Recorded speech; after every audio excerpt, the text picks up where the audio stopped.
ছোটবেলা থেকেই এদের মধ্যে একটা কনফ্লিক্ট কিন্তু তৈরি হচ্ছে। তো এই যে একটা বিরাট একটা দুর্দান্ত কথা যুদ্ধ শুরু হলো। ধৃতরাষ্ট্র তখন বলছে যে কি হচ্ছে, বিদুর আবার সেটা পুরোটা কমেন্ট্রি করছে যে এরকম এরকম করছে। ইনস্ট্যান্ট যেটা হয় সেটা হলো দুটো ডিভিশন হয়ে যায়। অবভিয়াসলি সব পাণ্ডব বললেন তাহলে চলুন আমরা এখনই এখান থেকে চলে যেখানে ছিলাম ওখানেই চলে যাই বা কিছু একটা করি। যুধিষ্ঠির বললেন যে না না না সেটা করবো না, আমরা এমনভাবে থাকি যেন পুরোচন বুঝতে না পারে যে আমরা ব্যাপারটা বুঝে গেছি। এবং কর্ণের প্রবেশ হলো রণাঙ্গনে। কর্ণ বলল কি তুমি কি করছো, তুমি যা যা করেছো আমি সব করে দেখাতে পারি। এক্স্যাক্টলি সেম জিনিস কর্ণ করে দেখালো। কিন্তু দুর্যোধন এটা দেখে সে জড়িয়ে ধরে যায়, আরে তুমি কে ভাই, এরা তো আমাদের মানে এদের তো আমার খুব একটা পছন্দ না, তুমি কে ভাই, ওকে জড়িয়ে ফড়িয়ে ধরেছে এবং বলেছে তুমি আমার বন্ধু হয়ে যাও ভাই, আমার হেভি লেগেছে, খুবই কবচকুণ্ডল আছে অলরেডি। এবং ভীম বলে যে তুমি সুতপুত্র হয়ে এত বড় স্বপ্ন দেখে ফেলেছো যে তুমি অর্জুনের সঙ্গে যুদ্ধ করবে, এইসব তো করা তো যাবেই না।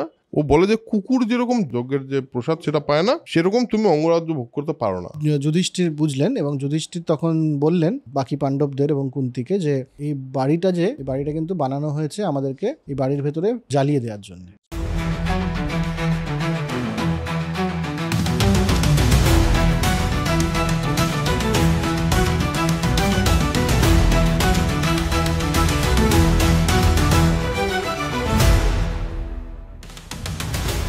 Hello and welcome to soul connection epic.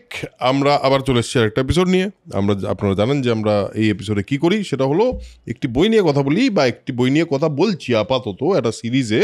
সেটা হলো এই বইটি, যেটা একটি অত্যন্ত বহুল চর্চিত এবং বহুল কথিত একটি বই বা মহাকাব্য, বা বলা যায় একটা কালচারই। মানে মহাভারত নিয়ে সারা পৃথিবীতে যত রকম ভাবে কথা হয়েছে, বিভিন্নভাবে লেখাও হয়েছে, মানে সবাই অনেক মানুষ লিখেছেন। তা আমাদের জন্য যে দুজন খুবই ইম্পর্ট্যান্ট দুটো মানুষ, একজন হলো কালীপ্রসন্ন সিংহ, একজন হলো রাজশেখর বসু, আর তোমার জন্য বিবেক দেব রায়। এই তিনজনের বইয়ের রেফারেন্সে আমরা মহাভারতকে অল্প অল্প করে গল্পের মতো করে একেবারেই পরিষ্কার করে দিই, গল্পের মতো করি, কোনো রিলিজিয়ান অ্যাসপেক্টের না। আমাদের মজা লেগেছে বলে আমরা মহাভারতকে ডকুমেন্ট করার চেষ্টা করছি একটা পর্ব মাধ্যমে। আমরা শেষ করেছিলাম একটা কুমির দ্রোণকে পায়ে কামড়েছিল এবং 5 খণ্ডে সেই কুমির বা হাঙর, কারণ এখানে গ্রাহ বলে যে ব্যাপারটা আছে সেটা কুমির কিংবা হাঙরের দুটোর মধ্যে একটা, এনিওয়েজ তাকে 5 খণ্ড করে দেওয়া হয় এবং তার জন্য দ্রোণাচার্য খুশি হয়ে অর্জুনকে ব্রহ্মশির বলে যে অস্ত্রটা আছে সেটা দেওয়া হয়। ব্রহ্মশির যথেষ্ট পাওয়ারফুল একটা অস্ত্র এবং বলে দেয় যে কোনো মানুষের প্রতি এটা ওয়ার্ক করবে কিন্তু মানুষের প্রতি ব্যবহার করো না, কারণ তোমার থেকে কম শক্তিশালী কারোর উপরে যদি ব্যবহার করো তাহলে পরে সমস্ত বিশ্ব ব্রহ্মাণ্ড ধ্বংস হয়ে যেতে পারে। হ্যাঁ, এবং সেটা প্রয়োগ করতে হলে তুমি মানুষের চেয়ে ওপরের কোনো বিইং এর উপর যদি হয় সেরকম প্রয়োগ করো। এই অবধি তো এসেছিলাম আমরা। এখন তো পাণ্ডবদের হয়ে গেছে অনেক দিন, পাণ্ডবরা তো বড় হয়ে যাচ্ছে, শিক্ষা দীক্ষা প্রায় শেষ। এই যে শিক্ষা দীক্ষা শেষ বোঝাই যাচ্ছে। একটা কুমিরকে 5 টুকরো ভাগ করে দিল। তো দ্রোণাচার্য যেটা করলেন সেটা হলো গেলেন হলো আমাদের ধৃতরাষ্ট্রের কাছে গিয়ে বলল, মহারাজ কুমারদের তো অস্ত্র শিক্ষা তো আমি তো বলেছিলাম, প্রমিস করেছিলাম যে আপনাদের ছেলেকে মানে আপনাদের পুরো সব রাজকুমারদের দারুণ শেখাবো, তো সে শিখিয়েছি যে সেটা একটা এক্সিবিশন হোক, আমিও একটু কলার উঁচু করি যে আমি কি শিখিয়েছি। তো ধৃতরাষ্ট্র এত দারুণ ব্যাপার, নিশ্চয়ই। ভীষ্ম বললো হ্যাঁ দারুণ, নিশ্চয়ই হোক তাহলে, ফাইনাল এক্সাম টাইপের এবং সেটা প্রদর্শনী লেভেলের এক্সাম। তো যাই হোক, সবাই রাজি হলেন, হ্যাঁ নিশ্চয়ই তো দারুণ ব্যাপার, হোক তাহলে অস্ত্রশিক্ষা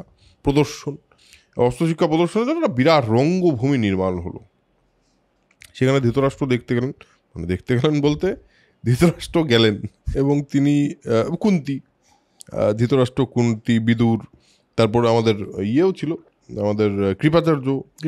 হ্যাঁ, একদম দ্রোণাচার্য তো মেইন হতাই। হ্যাঁ, প্রায় স্টেডিয়ামের মতো, মানে যেরকম বর্ণনা রয়েছে প্রায় একটা স্টেডিয়াম টাইপের, প্রজারাও সবাই এসছে। হ্যাঁ, অনেক বড় একটা স্টেডিয়ামের মতো। এরা বেশ দুর্দান্ত একটা ব্যাপার। এবং সেখানে কৃপাচার্য আর ভীষ্মকে অগ্রবর্তী করে এরা সব গিয়ে সব বসেছে এবং ফাইনালি প্রথমে ধৃতরাষ্ট্র এই আমাদের দ্রোণাচার্য গেলেন, গিয়ে সব এরম ব্যাপারটাকে এরম প্রি প্রোডাকশন টাইপের একটা যে হচ্ছে এই ঘটনাটা ঘটতে চলেছে এখানে, উনি মঙ্গলাচরণ ভরণ করে তারপরে ওই শুরু হলো। হ্যাঁ, আর তারপর শুরু হয়ে গেল। আচ্ছা অরুণাব, তোর এটা পড়ে একবারও মানে গ্রিসের কোলোসাসের কথা মনে হ্যাঁ, পড়ে, হ্যাঁ, নিশ্চয়ই। কোলোসিয়ামের কথা মনে পড়ে? একদম ওরকমই মনে লাগছে পুরো, যে হ্যাঁ, একটা হ্যাঁ, গ্ল্যাডিয়েটরের গ্ল্যাডিয়েটরের যে হ্যাঁ ওরকম অ্যাম্ফি থিয়েটার ছিল ওরকম, কিন্তু মানে বর্ণনাটা কিন্তু ওরকম, হ্যাঁ, হ্যাঁ, যারা বর্ণনাটা মাঝখানে বেশ চারণভূমি, সেখানে এসে এরা অস্ত্র খেলা দেখাবে, একদম মানে অস্ত্র চালনা দেখাবে আর কি, অস্ত্র খেলা তো নয়, ঘোড়সাওয়ারি তরবারি কি শিখলো সেগুলো সব দেখাবে, আর চতুর্দিকে সমস্ত রয়েছে সব প্রজারা, তারা তারা হর্ষধ্বনি করবে। হর্ষধ্বনি করছে, আর একটা উঁচু জায়গায় সেখানে রাজ পরিবারের লোকজন সবাই বসে রয়েছেন। একদমই তাই, মানে আমরা গ্ল্যাডিয়েটরে এরকম জিনিস দেখেছি। গ্রিক মানে ওই কোলোজিয়াম যেটাকে বলে ওই রকম একেবারেই তাই, ওরকম ধরনের একটা ব্যাপার। তো যাই হোক, রাজারা রাজপুত্ররা সব এলে তো প্রত্যেকে প্রথমেই একটা ওই মানে ফার্স্ট যে অ্যাক্ট সেটা হলো প্রত্যেকে নিজের নামাঙ্কিত যে তীর সেগুলো ছুড়লেন, সেগুলো ছুঁড়ে লক্ষ্যভেদ করলেন, সবাই দারুণ তালি ফালি দিল। তারপর একে একে দেখানো শুরু হবে প্রয়োগের বিভিন্ন রকম প্রণালী, মানে বিভিন্ন রকম কী কী শিখেছে সেগুলো সব এক্সিবিশন হওয়া শুরু হলো। এবার যেটা হলো সেটা হলো গদা নিয়ে দুই ভীষ্ম আর আমাদের ভীম আর দুর্যোধনের লড়াই এসে লড়াই শুরু হলো। আর মানে সে মানে এরা সগর্জনের ব্যাপারটা, কারণ ছোটবেলা থেকেই এদের মধ্যে একটা কনফ্লিক্ট কিন্তু তৈরি হচ্ছে। কারণ ওই ভীমকে সেই বিষ খাইয়ে নাগলোকে পাঠিয়ে দেওয়া, প্রায় মেরে ফেলার চেষ্টা করা, তো ভীমের তো এগুলো মনে আছেই। আর দুর্যোধন ভীমকে একদম সহ্য করতে পারে না ছোটবেলায় বুলি করতে বলে। তো এই যে একটা বিরাট একটা দুর্দান্ত গদাযুদ্ধ শুরু হলো। সেই গদাযুদ্ধ মানে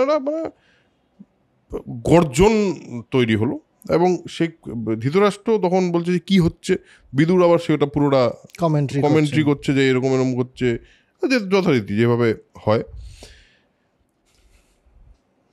ব্যাপারটা হলো ইনস্ট্যান্ট যেটা হয় সেটা হলো দুটো ডিভিশন হয়ে যায়, পুরো প্রজাদের মধ্যে দুটো ভাগ হয়ে যায়। কেউ কেউ দুর্যোধনের জয় করছে, আর কেউ কেউ ভীমের জয় সাপোর্টার ওই যেরকম একটা ওই ফাইটিং এ যেরকম হয় না, ডার্বি ম্যাচের মতো, হ্যাঁ, সে দুজনের সাপোর্টার হয়ে গেছে। ব্যাপারটা বেশ একটা এমন জায়গায় চলে যেতে থাকে যেটাতে একটা ব্যাপারটা সিরিয়াস হয়ে যেতে থাকে।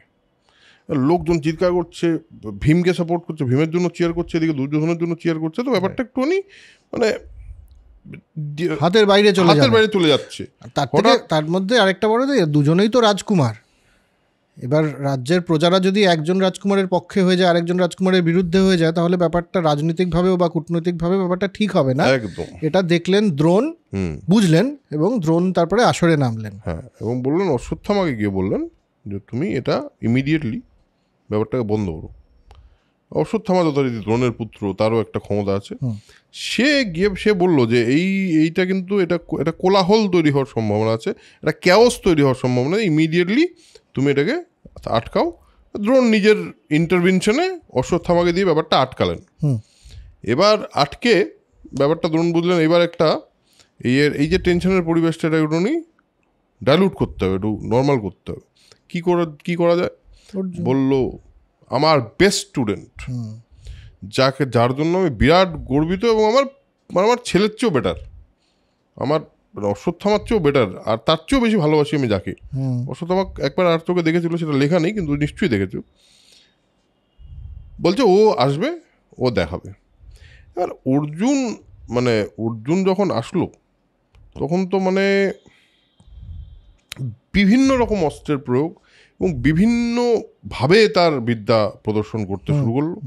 আর যথারীতি একটা মানে ঘুরছে এরকম একটা লোহার শুকর, মানে লৌহ বরাহ, তাকে বিদ্ধ করে দিল, তার মুখের মধ্যে 5টা বাণ। এখানে একটা অদ্ভুত ব্যাপার আছে, যেরকম ভাবে কুকুরটাকে 5টা বাণ দিয়ে একলব্য মেরেছিল, ঠিক সেইভাবেই এখানে লেখা আছে, কিন্তু 5টা বাণ ওই মানে ওর মুখের মধ্যে তিনি নিক্ষেপ করলেন। আর বাকি অস্ত্রগুলো খুব ইন্টারেস্টিং, যেমন ধর তোর আগ্নেয়াস্ত্র দিয়ে আর কি, আগ্নেয় অস্ত্র দিয়ে আগুন সৃষ্টি করে দেওয়া, হ্যাঁ, তারপরে পর্বত অস্ত্র দিয়ে পাহাড় বানিয়ে দেওয়া, অন্তর্ধান অস্ত্র দিয়ে ভ্যানিশ হয়ে যাওয়া, ইলিউশনটা ক্রিয়েট করে দেওয়া, বায়োবিও ওয়েপন, বায়োবিও একটা কোনো হয়তো অস্ত্র ছিল, সেটা দিয়ে হাওয়া তৈরি করা, বরুণ অস্ত্র দিয়ে রেইন ক্রিয়েট করা, বৃষ্টি তৈরি করা, এই সমস্ত চলছে। মানে এবং মানে ম্যাজিক্যাল লাগছে। দর্শকগণের তো উৎসাহ উদ্দীপনার শেষ নেই। মানে কি দেখলাম, পয়সা ওসুল পুরো। একটা সুতো দিয়ে একটা শৃঙ্গ, মানে যেটাকে গরুর শিং বলে, সেই ওরম ভাবে নড়তে টাক করে ওখানেই বিঁধে দিল। বিরাট ব্যাপার আর কি, পয়সা উসুল। এবং অর্জুনের প্রায় সব শেষ, মানে প্রায় উনি একদম ঠিক আছে, সব আমি দেখে দিয়েছি। এর বেশি কেউ আছে আর না, এর বেশি কেউ আছে তো বলেনি, কিন্তু ব্যাপারটা ওরকমই। আর দ্রোণ প্রচন্ড গর্বিত যে বলেছিলাম, দেখলেন তো কি শিখিয়েছি। ঠিক সেই সময় কবচ কুণ্ডল শোভিত, মানে কবচ আর কুণ্ডল নিয়ে একজনের প্রবেশ হলো রণাঙ্গনে। পেছনে ডিকি ডিকি ডিকি ডিকি এরকম টাইপের মিউজিক বাজছে, এবং কর্ণের প্রবেশ হলো রণাঙ্গনে। কর্ণ বলল, তুমি কি করছো, তুমি কে, তুমি যা যা করেছো আমি সব করে দেখাতে পারি একদম। এবং দ্রোণের অনুমতি খুব একটা করলো না, মানে প্রণাম করেছে দ্রোণ আর কৃপকে, কিন্তু খুব একটা মানে সম্মানের সঙ্গে না, কিন্তু না, কারণ করতে হবে তাই বলে করেছে। করে মানে বিরাট সেম, মানে এক্স্যাক্টলি সেম জিনিস কর্ণ করে দেখালো কিন্তু। এবং দ্রোণ অবাক অবভিয়াসলি, আর দুর্যোধন এটা দেখে এসে জড়িয়ে ধরে, আরে তুমি কে ভাই, এরা তো আমাদের মানে এদের তো আমার খুব একটা পছন্দ না, তুমি কে ভাই, ওকে জড়িয়ে ফড়িয়ে ধরেছে এবং বলেছে তুমি আমার বন্ধু হয়ে যাও ভাই, তোমার হেভি লেগেছে, তুমি খুবই কবচকুণ্ডল আছে অলরেডি। না, তার আগে আরেকটাও ঘটনা ঘটেছে যে অর্জুন বলেছে এইভাবে, আর কর্ণ এসে সোজাসুজি চ্যালেঞ্জ করেছে। এইটাই বলতে যাচ্ছি যে করতে যাওয়ার সময় কর্ণ এসে ডিরেক্ট চ্যালেঞ্জ করেছে যে আমি তোমার সঙ্গে দ্বন্দ্ব করতে চাই, তুমি কি কত বড় বীর প্রমাণ হয়ে যাক, কে কত বড় বীর। আর যথারীতি মানে বলে, আমাদের অর্জুনও বলে যে তুমি জানো না তুমি কার সঙ্গে কথা বলছো। অর্জুনের একটা দম্ভ তো ছিল এখানেই দেখাই যাচ্ছে যে আমি দ্রোণাচার্যের সবচেয়ে বেস্ট স্টুডেন্ট, তো তোমাকে আমি নরকে পাঠিয়ে দেবো, ডিরেক্ট নরকে চলে যাবে। কর্ণ বললো মানে এইখানে ও বলছে যে আরেকটা জিনিস বলেছিল অর্জুন, যে তুমি অনাহুতভাবে এসে, মানে আনইনভাইটেড হিসাবে তুমি এসে হঠাৎ করে এত কিছু দেখাতে যাচ্ছ কেন। তো বলে রঙ্গভূমিতে প্রবেশের অধিকার সবার আছে, যদি আমার কাছে ক্ষমতা থাকে তাহলে আমি সেই ক্ষমতা দেখাবো। এবং বলছে বীরভোগ্য বসুন্ধরা, হ্যাঁ, যে একজন রাজা সেই হবে যার বীরত্ব আছে। এখানে আমাকে ডাকা হলো কিনা, এখানে ইনভিটেশন আমি পেয়েছি কিনা, এগুলো ব্যাপার নয়। না, বীরত্ব তো দেখানোর জায়গা সুবিধা আমার আছে। তুমি বলছো তুমি বড় বীর, তো তুমি আমাকে হারাও, আমিও বলছি আমি তোমাকে তোমার কি মস্তক ছেদ করে দেবো। একদম দেখি আজকে একদম। এবার দ্রোণ আর কৃপ চলে গেল অর্জুনের দিকে। এদিকে আমাদের ইন্দ্র আর সূর্য, এদের দুই বাবা এসছে, এসে বলছে যে এটা তো ডেঞ্জারাস ব্যাপার হতে চলেছে। সূর্যের কিরণ দিল ইয়েকে, আমাদের কর্ণকে, আর এই আবার মেঘের ছায়া দিল। এটাও দেখ কি অদ্ভুত, সূর্য আর ছায়া, আলো আর ছায়ার খেলা, কিন্তু দুটো পয়েন্টে দুজন মিলে মারামারি। এবার কর্ণকে হঠাৎ কুন্তি দেখেছে, আরে এ তো ওই কবচ, ওই কুণ্ডল, দুই ছেলে আমার দুদিকে, এখন আমি কি করবো, অজ্ঞানী হয়ে আছে। হ্যাঁ, দুই ছেলের মধ্যে একজন বেঁচে থাকবে, দুজনকে লড়াই করবে। একজন বলছে তোমার মাথা কেটে দেবো, একজন বলছে তোমার নরকে পাঠাবো, এইসব হচ্ছে আর কি। স্বাভাবিক ব্যাপার। এবার বিদুর তখন ওই চন্দন জল দিয়ে, মানে অ্যাকচুয়ালি জলের ছিটে দিয়ে বলছে কি ব্যাপার বৌদি, হ্যাঁ এইভাবে উঠিয়েছে আর কি। বৌদি ঠিক আছে তো বলে উঠিয়েছে। এবার প্রধান ব্যাপারটা হলো, আর সবার মধ্যেই একটা ব্যাপার হচ্ছে যে এই ঘটনাটা ঘটলে কিন্তু ব্যাপারটা ঘটা ভালো হবে না। কৃপাচার্য তো বললো যে না, এইবার একটুখানি তাহলে আমাকে ইন্টারভিউ করতে হবে। কৃপাচার্য বলে যে ঠিক আছে, যুদ্ধ তো হতেই পারে, তো তুমি কে? এই যে কুমার, এই যে অর্জুন, এ তো কুরুবংশজাত, তো তুমি যদি সেরকম হও তাহলে তোমার কুলের পরিচয় দাও, তুমি কে, তুমি কোত্থেকে আসছো? রাজা যুদ্ধ হতেই পারে, সেটা তো অসুবিধা নেই, তুমি বলো। আর ও মাথা নিচু করে ফেলে, এবং এখানে খুব সুন্দরভাবে লেখা আছে একটা জিনিস, এটা হলো বর্ষা জলসিক্ত পদ্মের ন্যায় লজ্জায় মাথা নত করলেন। পদ্ম যেন বর্ষায় হয়ে যায় এরকম তো হলো। আর দুর্যোধনের ব্যাপারটা খুব একটা ভালো লাগেনি। দুর্যোধন বলে না আমি ওকে একটু আগে বন্ধু করতে চেয়েছিলাম, তুমি একটা কাজ করো, তোমাকে আমি একটা রাজ্য দিয়ে দিচ্ছি, অঙ্গরাজ্য, সেই অঙ্গরাজ্যের রাজা হয়ে যাবে। এবার কোনো কারো কিছু বলার আছে? রাজায় তো যুদ্ধ হতে হবে, এর রাজা বানিয়ে দিলাম, অঙ্গরাজ্যের রাজাও এখন। ঠিক এই সময় অধিরথ এসে উপস্থিত হয়। অধিরথ এসে উপস্থিত হয়ে বলছে, বাবা মানে কি করছো তুমি, মানে এরকম একটা, ও ভয়ই পেয়ে যায়, অসুবিধাতেই হয়। ভীম মাঝখান থেকে এতক্ষণ ভীম অধিরথকে দেখে এবং অধিরথের পাঁচ হয়ে কর্ণ, এবং অধিরথ দেখে একটু খুশিও হয় যে এরকম, মানে অধিরথ তো সারথি ছিল একদম, ড্রাইভার, তো তার ছেলে এসে এদেরকে চ্যালেঞ্জ করছে এবং প্রায় হারিয়ে দেবে, মানে সবাই মোটামুটি মনে করছে, এবং রাজা হয়ে গেল রাজ্যে, সেটাতে অধিরথেরও খুশি হয়। এবং কর্ণ তখন বাবাকে আশীর্বাদ নেয়, তখন সবাই ব্যাপারটা বোঝে যে এ হচ্ছে অধিরথের ছেলে, মানে মনে হচ্ছে অধিরথের ছেলে। এবার ভীমের তো বুলি করার অভ্যাস ছিলই একদম। এবং ভীম বলে যে তুমি সুতপুত্র হয়ে এত বড় স্বপ্ন দেখে ফেলেছো যে তুমি অর্জুনের সঙ্গে যুদ্ধ করবে, এইসব তো করা তো যাবেই না। এবং মানে তুমি, ও বলে যে কুকুর যেরকম যজ্ঞের পুরোটাস পায় না, মানে যজ্ঞের যে ইয়েটা, যজ্ঞের যে প্রসাদ সেটা পায় না, সেরকম তুমি অঙ্গরাজ্য ভোগ করতে পারো না। এবার মানে প্রচণ্ড রেগে গিয়ে দুর্যোধন মাঝখান থেকে বলে একটা কথা, যে শোনো ভাই, অনেক কথা শুনছি আমি তখন থেকে, এই যে কৃপ আর এই যে দ্রোণ, একজন কলসে জন্মেছে, একজনের সরস্তম্ভ থেকে জন্মেছে একজন, ওইসব কথা বলে লাভ নেই। আর তোমরা কিভাবে জন্মেছো সেসব কিন্তু আমি জানি। পাণ্ডুর থেকে তোমাদের জন্ম হয়নি, সব বিভিন্ন দেবতার থেকে তোমাদের জন্ম হয়েছে। তো সুতরাং নিজের জন্মের ঠিক নেই, তো অন্যের জন্ম নিয়ে কথা বলো না, সিম্পল এটাই বলেছে। এবং সেটাতে মানে ও দুর্যোধনের বক্তব্য বললো শুধু মানে অঙ্গরাজ্য না, এ যা বীর, এর যা ক্ষমতা আমি যা দেখতে পাচ্ছি, এর সারা পৃথিবী ভোগ করার অধিকার আছে। কি বলছো তোমরা, কারা এর, তো কী সব কথা বলছো? তা আমার কিন্তু এই জায়গাটাতে দুর্যোধনকে বেশ ভালোই লেগেছে। দুর্যোধনকে এই জায়গাটাতে ভালো লেগেছে না, যখন দুর্যোধন স্বর্গে যায়, দুর্যোধন তো স্বর্গে যায়, স্বর্গ পায়। দুর্যোধনের যে অসততা ছিল বা দুর্যোধনের যে এই দুর্মতিটা, এর মধ্যেও একটা অনেস্টি ছিল। ও অনেস্টলি শত্রুতা করেছে পাণ্ডবদের সঙ্গে চিরকাল।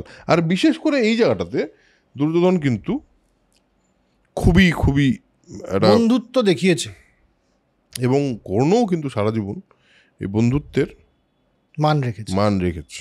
কারণ পরে তো আমরা দেখবো যে কুন্তি গিয়ে তাকে বলে যে তুমি আসলে সুতপুত্র নও, তুমি আমার পুত্র, তুমি পাণ্ডবদের সাথে যোগ দিয়ে ব্যাপারটা তুমি এদিকে চলে এসো। কিন্তু কর্ণ কিন্তু তখন রাজি হয় না, রাজি হয় না, আমার বন্ধুকে ছেড়ে আমি আসতে পারবো না। কারণ যেই সময় আমাকে সবাই অতটা অপমান করছিল, সেই সময় কিন্তু এই ছিল একমাত্র আমার পাশে দাঁড়িয়ে।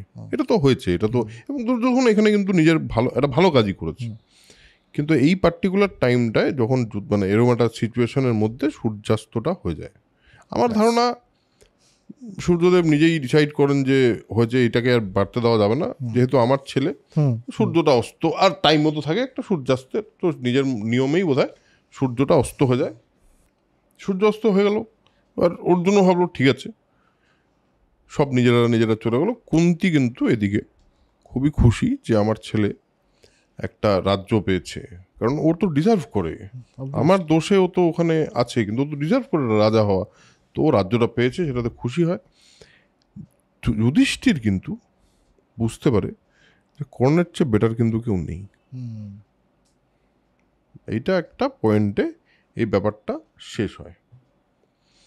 এটা বেশ একটা ইন্টারেস্টিং এপিসোড। অবভিয়াসলি এই ব্যাপারে এই গল্পটা অনেকেরই জানা, আমরা চেষ্টা করছি যতটা ডিটেলে ঢোকা যায়, যতটা ডিটেলে বলা যায় এবং যতটা গল্পের মতো করে বলা যায়। তারপর নেক্সট আমরা ঢুকবো হলো দ্রুপদ। আচ্ছা, এবার আমরা একটা জিনিস আমরা ছেড়ে এসেছিলাম, সেটা হলো দ্রোণ আর দ্রুপদের একটা ঝামেলা। কি ঝামেলা?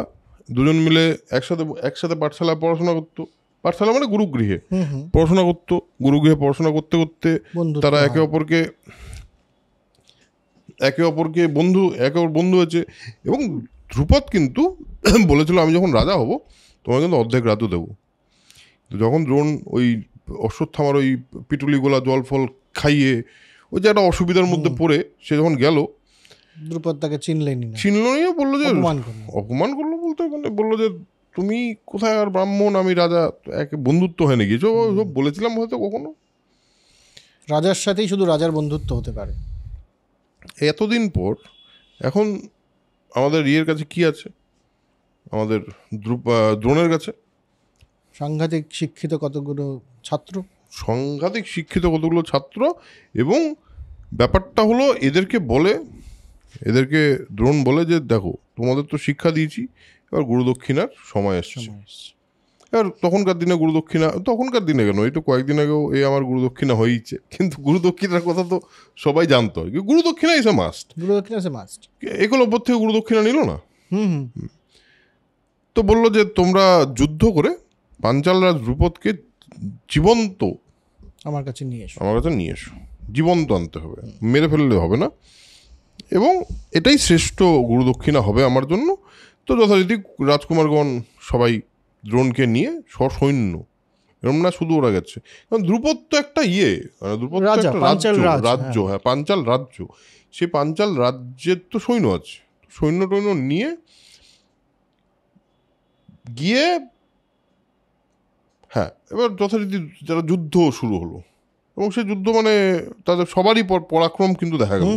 ওই দিক থেকেও পরাক্রম এরকম না যে দেখা যাচ্ছে না, এদিক থেকেও বেশ পরাক্রম দেখা যাচ্ছে। এবং দুর্যোধনের পর মানে প্রভৃতির দর্প দেখেও কিন্তু মানে একটা বোঝা যাচ্ছে যে শিক্ষিত তো এরা হয়েছে, এদের মধ্যে একটা বেসিক অস্ত্র শিক্ষা তো আছে। তো এই সময় আবার পাণ্ডবদের ভূমিকাটা একটু অদ্ভুত। হ্যাঁ, অর্জুন তখন দ্রোণকে গিয়ে বললো যে এই কৌরব যারা মানে কুরু যে 10-100 ভাই আছে এরা কিন্তু পারবে না, এদেরকে লড়তে দিন, আমি একটু দূরে দাঁড়াচ্ছি, আমরা পাণ্ডবরা একটু দূরে দাঁড়াচ্ছি, এই লড়াইটা হোক, তারপর আমি দেখাচ্ছি কি করা যায়। একদম। আর এবং দ্রোণও বললো যে দ্রোণই বললো যে ওরা দ্রুপদকে বন্দি করতে পারবে না, কিন্তু ওদের যা দেখছি বলছে ওই সেটাই বললো, পাণ্ডবরা বললো যে দাঁড়ান কর্ণিক লাস্টে এসে আমরা বাকিটা ম্যানেজ করবো। এবার তো অ্যাকচুয়ালি ওরা মানে কৌরবরা রীতিমতো কিন্তু ব্যতিব্যস্ত হয়ে পড়ার মতো একটা জায়গায় আসলো, যেখানে প্রবল মানে বান বৃষ্টি হতে থাকলো। কারণ দ্রুপদের ভাই সত্যজিৎ সাংঘাতিক লড়াই করছে, একদম সত্যজিতের বীর, মানে সত্যজিতের ইয়েতে সবাই কিন্তু মোটামুটি বেশ সেটা কাবুই হয়ে গেছে।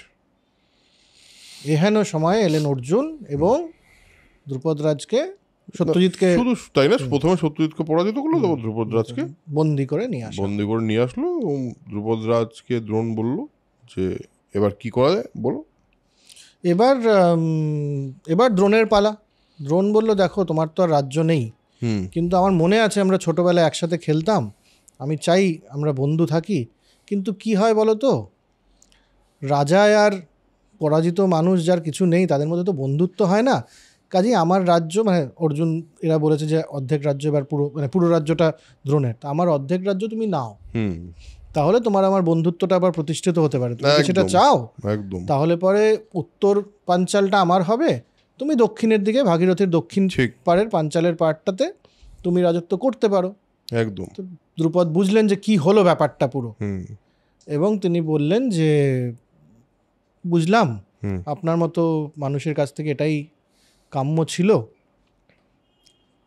ঠিক আছে কি আর করা যাবে, হেরে যাওয়া মানুষ আর কি করতে পারে। তো তারপর উত্তর পাঞ্চাল দ্রোণের হাতেই থাকলো, দক্ষিণ পাঞ্চাল অংশটা দ্রুপদের কাছে এলো, এবং দ্রুপদ দুঃখ তো পেয়েছেনই, রাজ্য তো বটেই যে, এবং ঠিক হলো না এটা কিন্তু বুঝতে পারছে দ্রুপদ। এবং তখন উনি বললেন যে মানে ভাবছেন যে এর বদলা তো নিতে হবে একদিন না একদিন, আমার একটা পুত্র সন্তান লাগবে। একদম এইখানেই ব্যাপারটা লাস্ট শটটা যদি ভাবি তাহলে এরকম যে দ্রুপদ একা বসে আছে, এভাবে তাকিয়ে বলে অনেক তো হলো, এবার আমার একটা পুত্র সন্তান দাও, আমার মানে বংশের হয়ে আমার হয়ে সে দ্রোণের প্রতি বদলা নেবে। এখানে আমরা দ্রুপদকে আমরা ছেড়ে দিলাম, আসবো আবার ফিরে 1 বছর পর ওখানে ছেড়ে দিচ্ছি দ্রুপদকে। 1 বছর পর ধৃতরাষ্ট্রকে যুবরাজ্য মানে কি বলে ওটাকে, যুবরাজ করা হলো, যুবরাজ করা হলো, অভিষেক যেটা করা হয় সেটা করা হলো। এবং যুধিষ্ঠির তো মানে খুবই একটা নিজের জায়গাতে খুবই ধর্ম টর্ম ইত্যাদি ইত্যাদি ব্যাপারে খুবই পরিষ্কার হিসেবে নিজেকে প্রতিষ্ঠা করল। এদিকে ভীম চলে গেল বলরামের কাছে অস্ত্র শিক্ষা করতে, এবং মানে গদা শিখতে। এবং আমরা পরবর্তীতে জানবো দুর্যোধনও কিন্তু বলরামের কাছ থেকে গদা শিক্ষা করেছিল। এবং অর্জুন আরও নানাবিধ অস্ত্র ওর শেখা শুরু হলো। এই সমস্তটা দেখে পাণ্ডবদের কিন্তু একটা আধিপত্য কিন্তু তৈরি হচ্ছে আস্তে আস্তে, এবং পাণ্ডবরা কিন্তু বেশ পাণ্ডবদের গৌরব চারিদিকে ছড়িয়ে পড়ছে। এইটাতে ধৃতরাষ্ট্রর কিন্তু একটু মনের মধ্যে না এটা একটু বাড়াবাড়ি হচ্ছে মনে হচ্ছে। কারণ কৌরবদের কথা তো কেউ বলছে না, দুর্যোধনের কথা তো কেউ এসে বলছে না। এইটাতে কিন্তু ওর একটুখানি মানে ঘুম ইনসোমনিয়া শুরু হলো, অসুবিধা হলো। ঈর্ষা। হ্যাঁ, এবার একটা রাজনৈতিজ্ঞ ছিল যার নাম কনিক, ওর আর কি মানে সেই সময় ওর পিকে, হ্যাঁ, সে যাকে বলে কি উপদেষ্টা না, রাজনৈতিক সলাহকার, হ্যাঁ উপদেষ্টা এসে সে বললো যে আমি কিছু দিতে পারি অপশন। তো বলছে যে উপযুক্ত সময় না আসা অবধি অমিত্রকে কলসির মতো করে পাশে পাশে নিয়ে চলতে হবে, কিন্তু যে আপনার মিত্র না, যার উপর আপনার ঈর্ষা হচ্ছে, তাকে কিন্তু সঙ্গে সঙ্গে নিয়ে চলতে হবে। বলছে মৎস্যজীবী যেমন বিনা অপরাধে মৎস্য হত্যা করে, সেইরূপই মানে খুবই নিষ্ঠুর কাজ না করলে আপনি কিন্তু ঐশ্বর্য লাভ করতে পারবেন না। তো ওয়েট করুন, অপেক্ষা করুন, সময় আসবে, সেই সময় যা করা যাবে। এটাতে একটা অদ্ভুত ব্যাপার আছে। বলছে যে মানে নিষ্ঠুর না হলে তুমি বিরাট কিছু করে উঠতে পারবে না। এইটা বোধহয় অনেকে বলেছে, সেই জন্যই অনেক নিষ্ঠুরতা চারিদিকে বৃদ্ধি পাচ্ছে। না, এটা তো ফর্মুলা তো এটা বটেই না। হ্যাঁ। আর এই সময় আরেকটা জিনিস হচ্ছে যুধিষ্ঠিরও শুনতে পাচ্ছে চারদিকে, কারণ প্রজাদের মধ্যে ওই যে অস্ত্র শিক্ষা হয়েছে, মানে অস্ত্র প্রদর্শন হয়েছে, তারপর থেকে প্রজাদের মধ্যেও একটা যুধিষ্ঠিরকে নিয়ে বিশেষত খুবই উৎসাহ এবং উদ্দীপনা, যে যুধিষ্ঠিরের মতো ধর্মপ্রাণ মানুষ নেই, আসলে যুধিষ্ঠিরের রাজা হওয়া উচিত। এরকম একটা গুঞ্জন চারিদিকে শুরু হয়েছে যে পাণ্ডু তো বীর ছিলেন, ধৃতরাষ্ট্র তো অন্ধ, ভীষ্ম তো প্রতিজ্ঞা নিয়েছেন তিনি রাজা হবেন না। এবার যারা আছে তাদের মধ্যে কিন্তু আমাদের মনে হচ্ছে একমাত্র যুধিষ্ঠিরই এই বংশের রাজা হওয়ার যোগ্যতা। এই কথাটা পৌঁছলো দুর্যোধনেরও কানে একদম। এবং দুর্যোধন এসে তখন বাবাকে মানে ধৃতরাষ্ট্রকে বলেন যে দেখুন, লোকজন কিন্তু এরকম কথাবার্তা বলছে, এটা কিন্তু ঠিক হচ্ছে না। একদম। এটা হলে পরে যুধিষ্ঠিরকে যদি রাজা করে দেন তাহলে পাণ্ডবরা হয়ে যাবে শক্তিশালী। এই হচ্ছে শুরু হলো এদের দুজনের মধ্যে এই ফার্স্ট প্রবলেম। মানে আগে হয়েছে যেটা বালখিল্য একটা সমস্যা, ছেলে পেলেদের বুলিং ইত্যাদি, এইখান থেকে রাজনীতি শুরু হচ্ছে। তো এটা ঠিক হচ্ছে না, কারণ যুধিষ্ঠির রাজা পাণ্ডবরা হবে শক্তিশালী, আমাদের বংশ তো ধীরে ধীরে এবং তাদের ছেলেমেয়েরা তখন রাজা হবে, আমরা তো এই যে 100 ভাই ইত্যাদি আমরা তো ধীরে ধীরে পিছিয়েই পড়বো, এটা কিন্তু হতে দেওয়া যাবে না। ধৃতরাষ্ট্র বললেন না, তুমি যেটা বলছো সেটা ঠিকই, কিন্তু ব্যাপারটা তো খুব একটা ভালো কাজ নয়, তো কি করা যায়, করবোটা কি করে?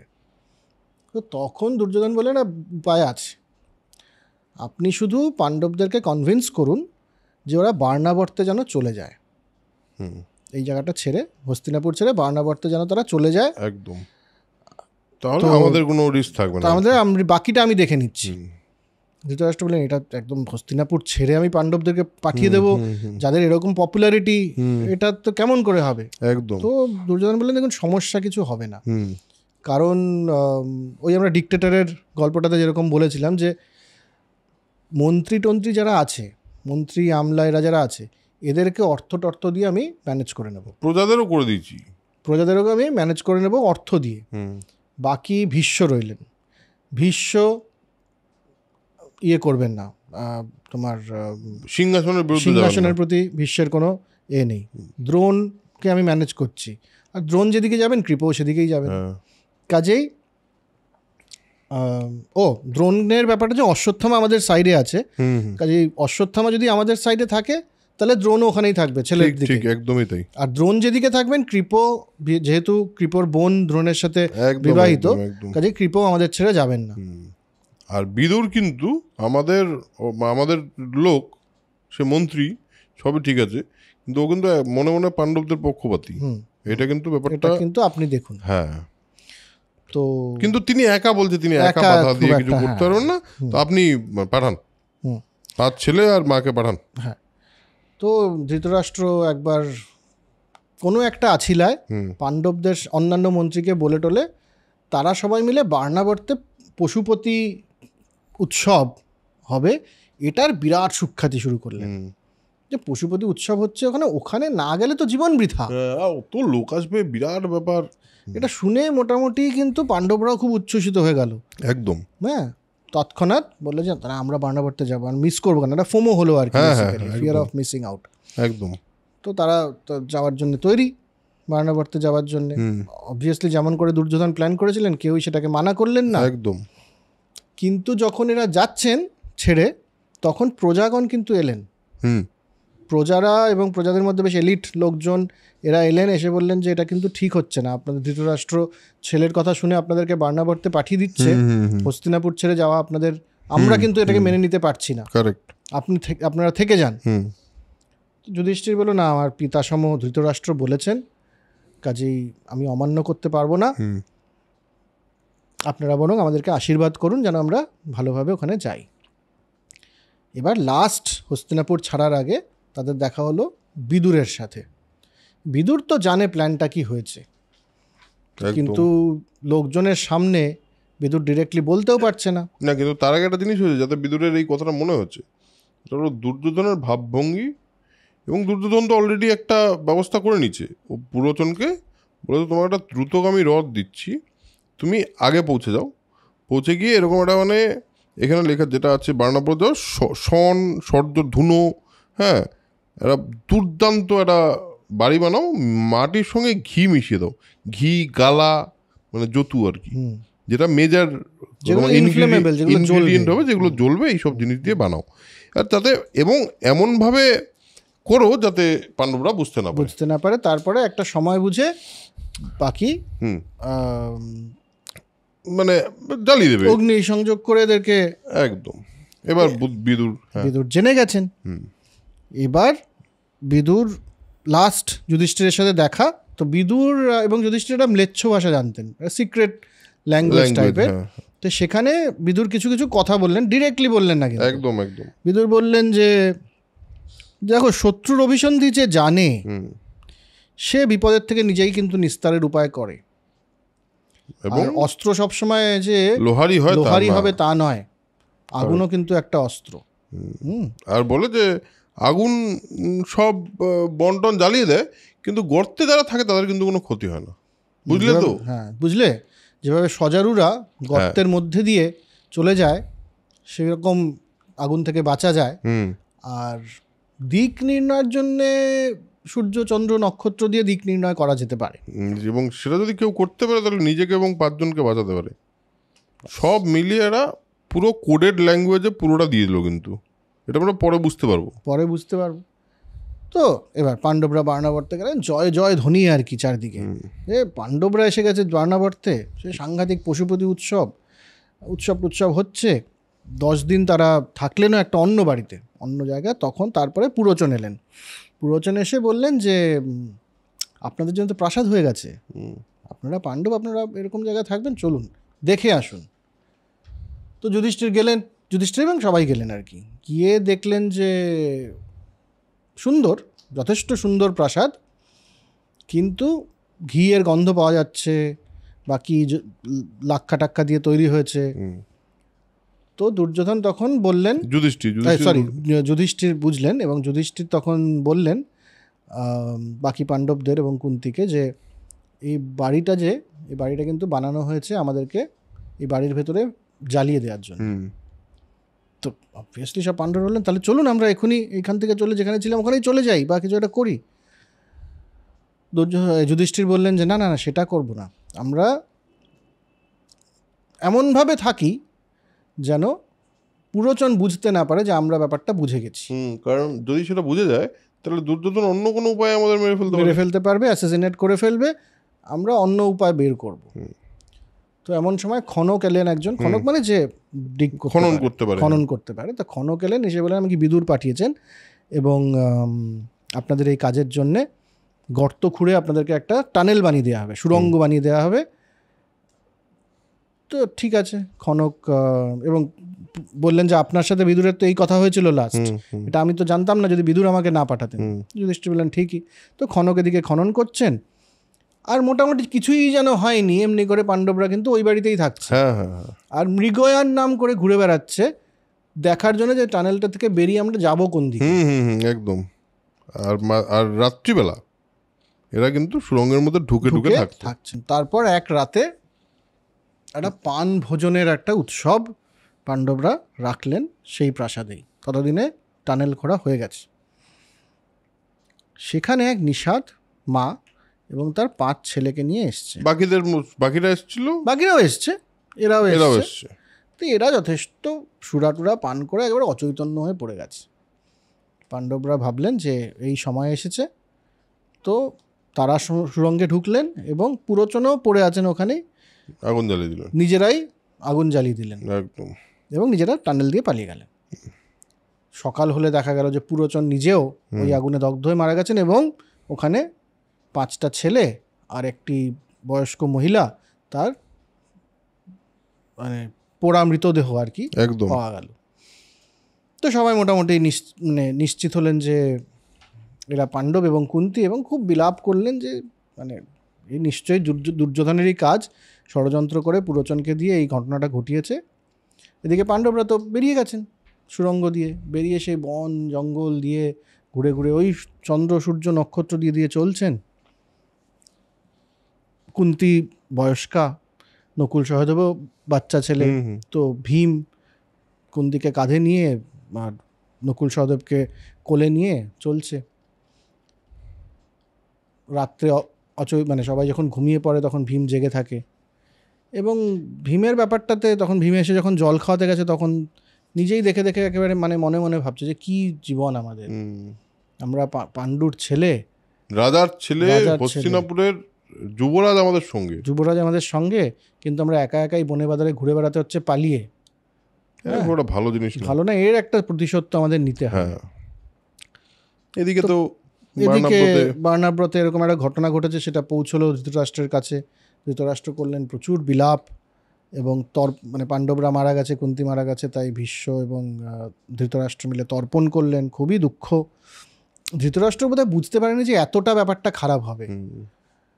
শুধু দেখা গেল বিদুর সেভাবে শোক প্রকাশ করছেন না। তো আপাতত আজকের যতগৃহ পর্ব এখানেই শেষ। এরপরে শুরু হচ্ছে হিড়িম্ব এবং ঘটোৎকচের জন্ম। তো সেখানে আমরা পরের দিন আসি। তাহলে আজকের এপিসোড এখানেই শেষ করি।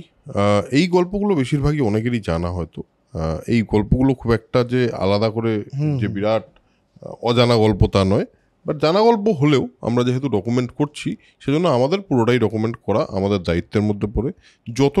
যতটা মানে নর্মালি যতটা কমের মধ্যে ডিটেল দেওয়া যায় সেটা আমাদের দায়িত্ব, তো সেটা আমরা করলাম।